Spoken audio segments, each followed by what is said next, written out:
எல்லோரும் எப்படி இருக்கீங்க? இப்போ தயிர் சாதம், ரச சாதம், சாம்பார் சாதத்துக்கு அவரைக்காய் பொரியல் எப்படி வச்சு சமைக்கலான்னு பார்க்கலாம். இதுக்கு அவரைக்காய் ஒரு 1/4 கிலோ வாங்கிக்கோங்க. 1/4 கிலோ வாங்கிட்டு அவரைக்காயில் அந்த நரம்பு பகுதியை மேலேயும் கீழே இருக்க நரம்பு பகுதியை எடுத்துருங்க. எடுத்துட்டு துண்டு துண்டாக வெட்டி எடுத்துக்கோங்க. 3 லிட்டர் குக்கரில் எண்ணெய் ஊற்றிட்டு கடுகு உளுந்தம் பருப்பு போட்டு ஒரு சின்ன வெங்காயம் எடுத்து அதில் வெட்டி போட்டுக்கோங்க. மீடியம் சைஸ் வெங்காயம். 1 ஸ்பூன் உப்பும் 1 ஸ்பூன் குழம்பு மிளகாத்தூளும் போட்டுக்கோங்க. அந்த அவரைக்காவை தண்ணியில் நல்ல தண்ணியில் கழுவிக்கோங்க. கழுவி அதை எடுத்து குக்கரில் போட்டுட்டு நல்லா கிண்டுன்னு எடுத்துக்கோங்க.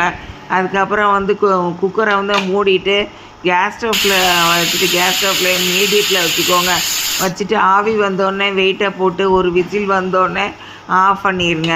அதுக்கப்புறம் எடுத்து அது தனியாக அந்த குக்கர் ஆறுனதுக்கப்புறம் அந்த வெயிட்டையும் எடுத்துகிட்டு அதையும் அந்த அவரைக்காவை எடுத்து ஒரு கிணத்துல வச்சு எல்லாருக்கும் பரிமாறுங்க. இந்த அவரைக்காய் எல்லோரும் சாப்பிட்லாம். அந்த மாதிரி சமைச்சு சாப்பிடுங்க. நன்றி.